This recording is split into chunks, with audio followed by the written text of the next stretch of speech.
Welcome back. For weeks, the question was, would Ruby Red, Alabama elect a candidate accused of molesting teenage girls? It was a nail-biter, but the answer is no. Still, President Trump backed him, and Americans elected President Trump despite more than 13 women accusing him of improper sexual advances. While Harvey Weinstein, Kevin Spacey, Matt Lauer, Charlie Rose's careers came to sudden, inglorious ends, the same has not been true for many politicians. Yes, Al Franken is retiring, so is John Conyers. Now Texas Republican Blake Farenthold at the end of his term, mind you. But their demise has not been immediate or even certain. In fact, some Democrats and even some Republicans are openly questioning whether Al Franken should have resigned from the Senate. And joining us for more is Cheryl Wilson, chairwoman of the Manatee County Democratic Party, Lynn Larson of the Sarasota County Republican Party, and Kate Bradshaw, political reporter for Creative Loafing. Thank you all for being here tonight. So answer me this. As I set it up, you have so many people from media, from television, movies, journalism. As soon as these allegations have surfaced, they are out. But the process is so much slower when it comes to the world of the politics. And the question is why? Lynn? All right, who wants to jump in on that one? Or Cheryl? I would think, Alan, there are probably a lot of different explanations for it, but the one that we tend to hear most often is that this is a voter decision, that it is up to voters to decide who represents them in Congress, and after that it is up to the body to do their investigations and to come up with some reputable and reliable reports and inferences and decisions, and it's been a touchy touchy area over the last several months. Do you agree with that?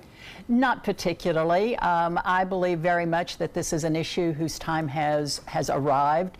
It has certainly impacted politics as well as you say, many other industries, and I believe very much in the fact that we have to take the strong stand that the harassment and the sexual improprieties aimed at women in politics or in any field has to be believed and has to be addressed immediately. Lynn, I have heard it observed that in cases where the man denies that he did it, there is less pressure on him to resign than people like Al Franken, who eventually say, look, my conduct was inappropriate and I'm taking responsibility for it. I think it's a bigger problem than that. Number one, I don't think it's just a women's issue. I think it's a human rights issue, because I think everybody deserves to have a workplace that they can feel safe, they do not feel intimidated, whether they're male or female. They shouldn't have to work in any environment that's going to make them feel intimidated. So, but the problem is when you have someone alleging something from 30 years ago, and people's memories may change. Who knows? But things should be investigated. Things should be looked into, investigated before. And people are. The obvious question is, should the allegations against President Trump be investigated? Well, I think that those have been yeah. looked into, and I think they have, and as the public has spoken, the voters elected him. The age-old, the 30-year and the 40-year-old claims are part of the issue as well, though. There are reasons that women did not feel comfortable in speaking up, and that's as much of as a big part of the issue as the harassment itself. Kate, when it comes to, let's say, presidential approval in our area, does the issue of those allegations matter to people, or does it fall mostly on partisan lines? Well, I would say both. I mean, just in talking to people and what I see on social media, I think a lot of people, in bringing up Roy Moore, also say, well, what about Donald Trump? But yeah, I mean, I would say a lot of those people are Democrats or moderate Republicans. So, I mean, the reality of it is, yes, this does often fall along party lines. And they do, a lot of the Republicans that want to defend Donald Trump and say those women are liars are also quick to point the finger at Hollywood. So it's interesting. It's a mixed bag. All right. We are just getting warmed up, and we'll have much more on the week in Washington right after we check the First Alert weather. Stay with us. Welcome back. It looks like the Republicans have the votes for their tax reform bill. It was a given, according to a new poll from the Marist organization. More of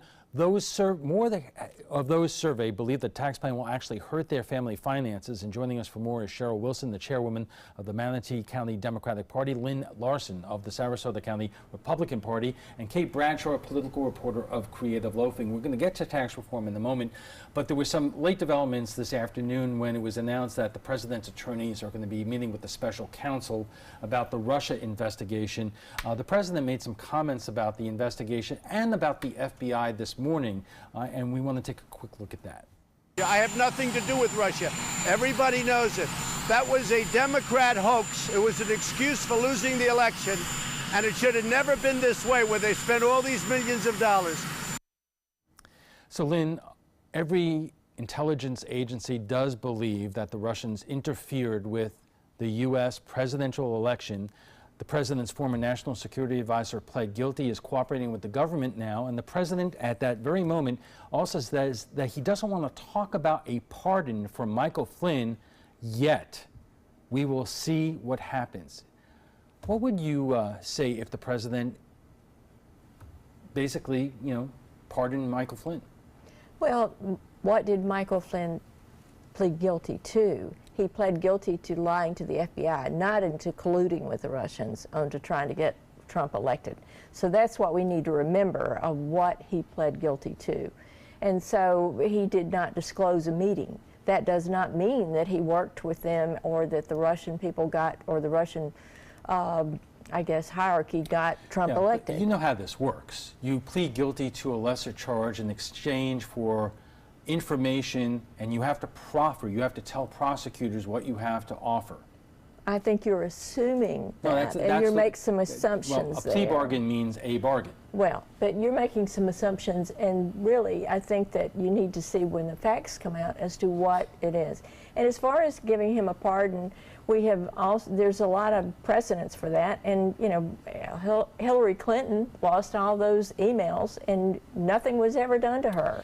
But do you think a pardon of a cooperating witness in the criminal investigation on the president's campaign would short-circuit the investigation? Wouldn't that in itself be an obstruction of justice?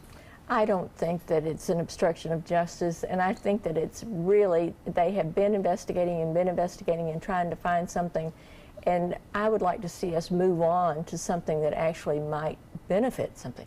And, I understand we don't want Russia interfering in an election. We don't want that to happen. Let's see what we can do to prevent that from happening in the future. Well, let me ask you, and I know, Cheryl, you want to jump in there, but there was another story today that broke that the president has not had a single cabinet meeting on Russia interference and will not take part in meetings to plan to make sure that it does not happen again. May I jump in? That's part of what I was thinking as I was listening to this. The story that struck me today was that the president gets angry when Russia is brought up in the briefings. And even the newscasters making those reports seem to just say that as a matter of fact. The president gets angry when Russia comes up. And I'm thinking, what does that mean? Does that stop the briefers from giving him the information? Does it change the information that they give the president? Does he cry? Does he jump up and down? Does he fire someone? What does he do? Well, does he push the nuclear button? It's a bit different than that, since there is an ongoing investigation, and if he does meet and discuss it, whatever he says is going to be leaked, and it's going to become more a part of the investigation. So until this is settled, I can understand. Let it settle out before it. But if you don't come up with a plan to prevent it from happening again because you're afraid to bring it up to the president, aren't you leaving the door open that it could happen again? And the president needs the information. Well, it's not just the president it's not just the president's job to come up with a plan. I'm sure it's staff and other people, Congress, etc. Where are they making a plan? Okay. Kate, does this continue just to fall down partisan lines in terms of most Democrats see this and they get really angry, and then you have Republicans who say, move on, you lost, get over it? Yeah, I would definitely say, like most things these days, it falls pretty strictly along party lines. And I mean, you have people like Pam Bondi and Matt Gaetz saying, look at all this corruption that's going on in the FBI. Bondi said it was worse than Watergate, the level of hijinks and corruption.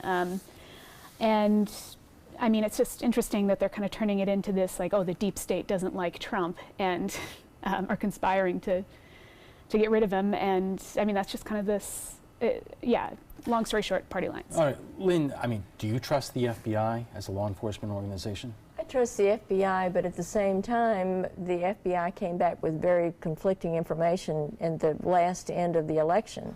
So What do you mean? Well, Hillary Clinton blamed the FBI for her losing the election. I must have missed that. Well, her supporters certainly, and I imagine it had an impact. A few of us said maybe if you'd gone to Michigan or if you'd gone to There are lots of different swing states, you might have done better. A few of us said that. Let's turn to the GOP tax reform bill. News tonight, it appears that all Republicans in the Senate are on board, including Bob Corker, the senator from Tennessee, who said that he was not going to vote for something that would add to the deficit, and also Marco Rubio, who held back for an increase in terms of the child tax credit. So, Lynn, let me start with you. Polls show that less than half of all Americans are in favor of this particular tax reform plan, but it does not seem that the Republicans in Congress are slowing down in any way. If anything, they want to deliver it by Christmas. We haven't seen the final plan yet, and they've tried to incorporate things that, you know, that the different senators wanted, as in Marco Rubio giving him what he wanted. We do need tax reform, and we need it for businesses. Businesses employ people. The corporations, we're giving corporate a break, but corporations employ people, and that's where the jobs come from. We need to bring jobs back to this country to make the country the best industrial nation in the world. We're not that anymore. Cheryl, you know, economic growth has been not flat, but has not been robust. Won't this create jobs and hopefully bring salaries up? We can only look at the projections, and I have yet to see anything that projects that that's likely to happen as a result of this particular bill. We know that it's going to create budget deficits. We know that it's going to reduce buying power of the people that are purchasing the goods of the companies and the services. We're seeing as you say, a rush to get it through before the end of the year that flies in the face of analysis, of economic interpretation, and of what, as you said, what most of the citizens want. Kate, as I mentioned, the polls show that this, at least among the public, this bill is not overwhelmingly popular. What sense do you get out there, because you cover the entire Tampa Bay area, Right. in terms of where people are falling? Well, again with the party lines, but I mean, I definitely see a volume of people who think it's unfair, that it unfairly benefits the super rich. I mean, especially with the estate tax and large corporations, and that necessarily that level of savings on taxes doesn't. I mean, that's not really going to do much for. I think there's a lot of skepticism over whether that will lead to more hiring or higher wages. I mean, I think a lot of people need higher wages. You know, Lynn, quickly, I saw a spot with Treasury Secretary Mnuchin asking corporate CEOs, will this result in higher salaries for your employees? And most of those CEOs said, no, we're going to return it in terms of dividends, not to the employees, not in terms of new jobs. Is that part of the problem? Well, dividends go back to the people, and a lot of the people back here, you know, a lot of the people in your viewing area are living on those dividends, and a lot of the people who are retired depend on those dividends to, you know, to fill their grocery cart. There are a lot of middle-class families over here who need higher salaries because they can't pay their bills. I believe it was one of the pizza guys who said, no, we'll reinvest it, put it back into the dividends rather than putting it into the employees. And the people that consume those pizzas are the families that are making under $75,000 a year. And the projections are that, you know, it's kind of like the introductory rate on a credit card. You get the tax break for a couple of years, but in 10 years, those 75,000 and under people are going to be paying more in taxes. But there's nothing to say those people are going to be paying. We're going to continue our conversation. Back with final thoughts when we return. Stay with us. And our guest joining us right now for final thoughts. There was one more thing I wanted to get tonight, and that was usually you do not see the hearings on TV for Senate appointees to the federal bench. The president is making a lot of appointees to open seats on the judiciary. And then this happened. Yesterday, questioning by a Republican senator from Louisiana to one of President Trump's picks for the federal bench. Have you ever tried a jury trial? I have not. Civil? No. Criminal? No. Bench? No. State or federal court? I have not. Do you know what a motion in limine is? I would probably not be able to give you a good definition. Do you know what the Younger abstention doctrine is? I've heard of it, but again, How about the Pullman abstention doctrine? I heard. You'll all see that a lot in federal court. Okay. Great TV, Kate, but does anybody care? I think a lot of people do. I saw it shared multiple times on social media today. I mean, I think it's gone viral. Yeah, I mean, I think people care that that the president is appointing people that have no frame of reference and no experience, or little to no experience that's pertinent to the position. Lynn, again, that was a Republican senator doing the questioning Yes. there. How can you rationalize someone who has so little information about basic 101 things in terms of the legal system becoming a federal judge? The only thing I can tell you is he probably did a wonderful job as an administrator, and perhaps maybe he needs to stay an administrator. But he probably did a very wonderful job as an administrator, and he had not been a trial person, and I'm sure there's very, very many people that would be very well qualified that could be replaced, and I expect that he probably will step down Cheryl, and withdraw. The president has the right to appoint or to nominate whoever he wants to. He does, but we have expectations of the president as well, and that's that he nominate people who are qualified and competent and capable to do the job that he's appointing him to. That was painful to watch from many aspects. It was painful for the nominee, I'm sure, to sit there, but it was probably more painful for the American people realizing that these are the types of appointments we're getting. And these are lifetime appoints jobs. So, ladies, thank you very much for joining us.